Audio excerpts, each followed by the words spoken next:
Hello दोस्तों, आपका बहुत बहुत स्वागत है हमारे channel law Kumbh where law meets wisdom.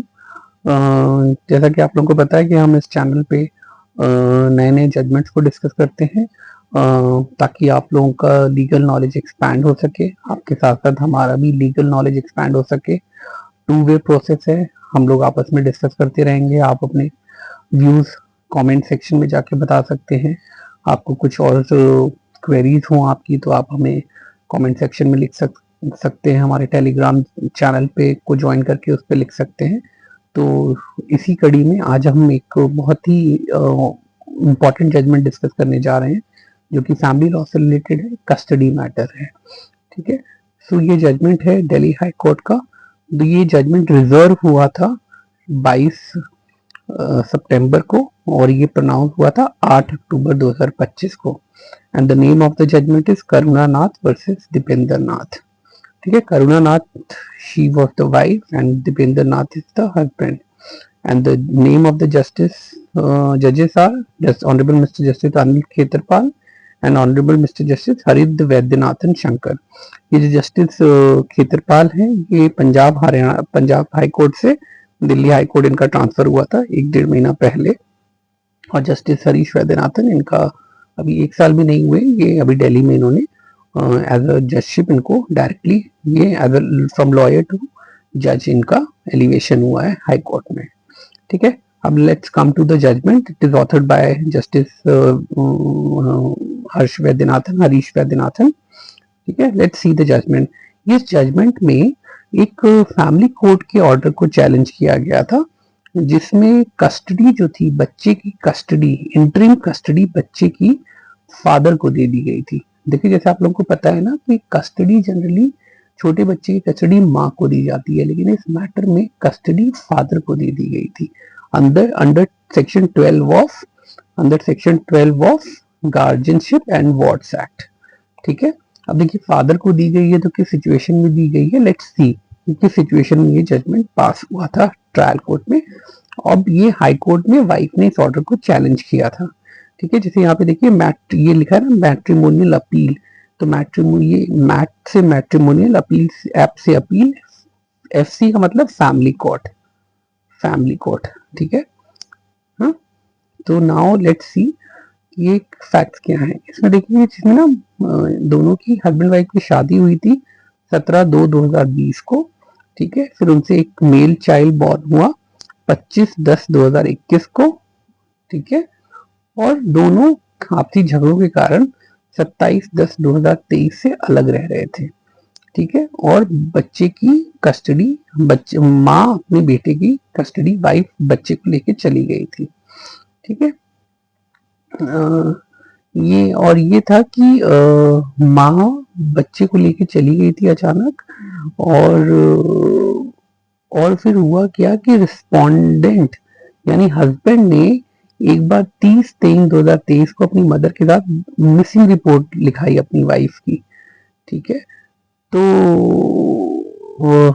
और हस्बैंड ने ये भी एलिगेशन लगाया कि जो वाइफ है उसका एक आदमी जिसका ये नाम है, मैं नाम नहीं लेना चाहूंगा, जबरदस्ती नाम लेने से कोई फायदा नहीं है। देवर in relationship, wife was in relationship with one person. ठीक है, ये हाई कोर्ट के ट्रायल कोर्ट के रिकॉर्ड में आया था, हाई कोर्ट ने उसे ऑब्जर्व भी किया है।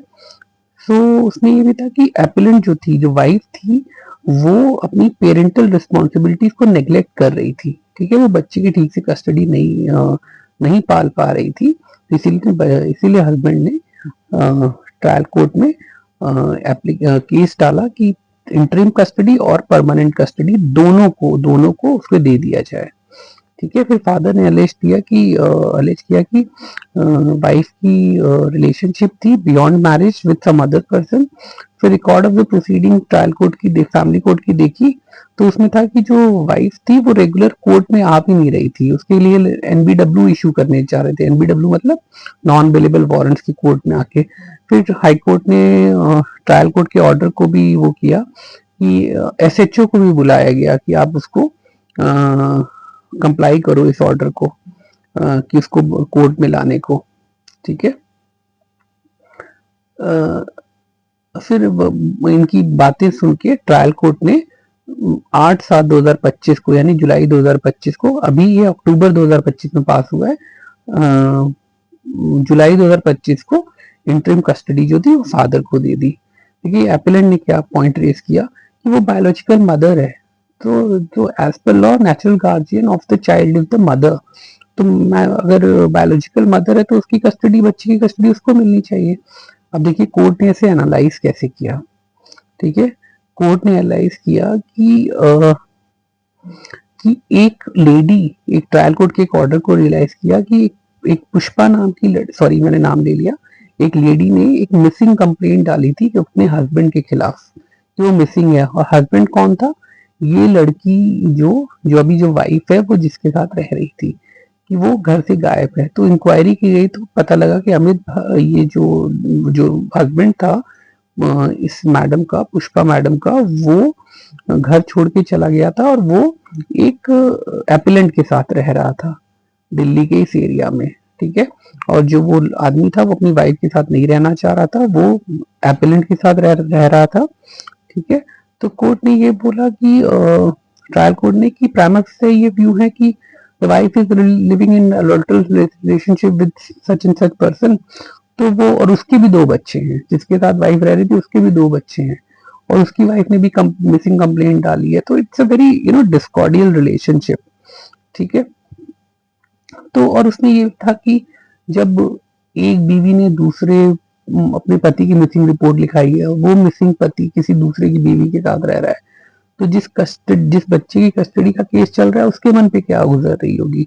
तो ये ना झगड़ा रस्साकशी चलती रहेगी। तो ट्रायल कोर्ट ने बोला कि ये बच्चे की कस्टडी उसको दे दी जाए, फादर को, कम से कम वो शांति के एनवायरनमेंट में तो रहेगा।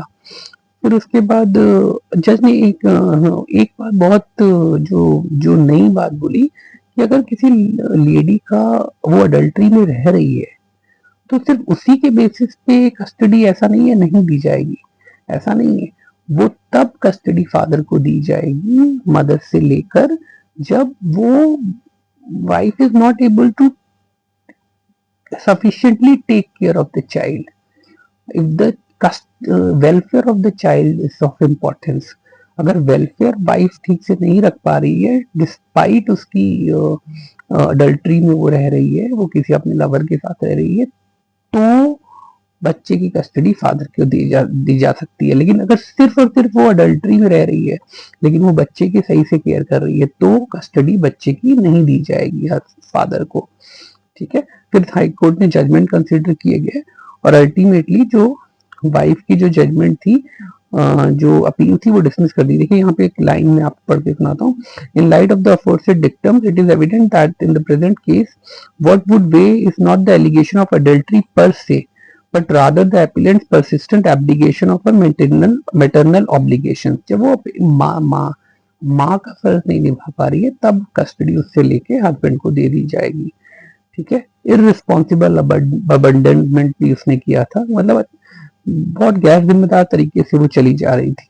तो इट इज बेटर कि it is the welfare and best interest of the child which far outweighs the competing rights और एंटाइटलमेंट ऑफ ईदर पेरेंट, ठीक है। तो बच्चे का वेलफेयर सबसे ज्यादा इंपॉर्टेंट है। तो अल्टीमेटली हाई कोर्ट ने फिर जजमेंट को कंसिडर करते हुए बच्चे की custody, best interest of the child doctrine, बच्चे की कस्टडी माँ को से लेके हस्बैंड को दे दी, जो ऑर्डर था ट्रायल कोर्ट का उसे अपहेल्ड कर दिया और जो पिटीशन है वो डिसमिस कर दी। तो आप देख रहे हैं कि बच्चे की कस्टडी के मैटर्स भी हाई कोर्ट तक पहुंच जाते हैं, सुप्रीम कोर्ट तक पहुंच जाते हैं, और ये जो फैमिली कोर्ट की अपील होती है वो हमेशा as per family courts act के हिसाब से वो डिवीजन बेंच में ही जाती है, ठीक है। फैमिली कोर्ट से जो भी अपील जाती है वो डिवीजन बेंच में जाती है। So this is a very relevance की custody सिर्फ adultery is not the ground to take away the custody from the mother, but if the child is not being taken care properly then the custody can be given to the husband। और ये आप ध्यान रखिए, ये जो case था ये final custody का नहीं था, इंटरिम कस्टडी का केस था, ठीक है। अब ये केस चलेगा फाइनल कस्टडी किसको मिलेगी, लेकिन इंटरिम कस्टडी का केस था। तो आई होप कि आपको ये आपको जो डिस्कशन है वो अच्छा लगा होगा और आप ऐसे ही अपना व्यूज और अपनी सजेशंस आप देते रहेंगे। बहुत बहुत धन्यवाद।